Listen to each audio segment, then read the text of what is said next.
Ankleshwar Bharuch road પર જિલ્લા traffic પોલીસે ગતિ મર્યાદા ટ્રાફિક ડ્રાઈવ ઝુંબેશ શરૂ કરી ટ્રાફિક નિયમનનું ભંગ કરતા વાહન ચાલકો સામે સપાટો બોલાવી દંડનીય કાર્યવાહી શરૂ કરી હતી।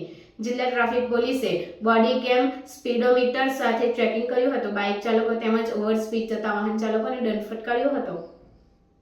અંકલેશ્વર ભરૂચ વચ્ચેના માર્ગ ઉપર વહીવટી તંત્ર દ્વારા 40ની ગતિ મર્યાદા પર વાહન ચલાવવાના જાહેરનામા બાદ ભરૂચ જિલ્લા ટ્રાફિક પોલીસ દ્વારા રોડ ઉપર સ્પીડોમીટર સાથે ગતિ મર્યાદા અંગે ચેકિંગ હાથ ધરી 40ની સ્પીડથી વધુ સ્પીડે પસાર થતા વાહનોના ચાલકોને દંડ ફટકાર્યો હતો તેમજ મેમો પણ આપવામાં આવ્યા હતા। ટ્રાફિક સપ્તાહ અંતર્ગત અંકલેશ્વરથી ભરૂચ જતા માર્ગ પર સ્પીડોમીટર મૂકી વાહનની ગતિ તપાસ કરવામાં આવી હતી।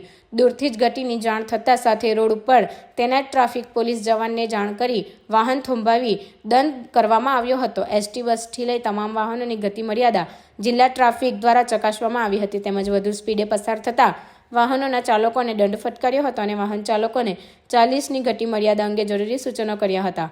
આ ઉપરાંત હેલ્મેટ, સીટ બેલ્ટ સહિત આરટીઓ અને ટ્રાફિક નિયમના ભંગ બદલ વાહન ચાલકો સામે કડક કાર્યવાહી શરૂ કરી હતી।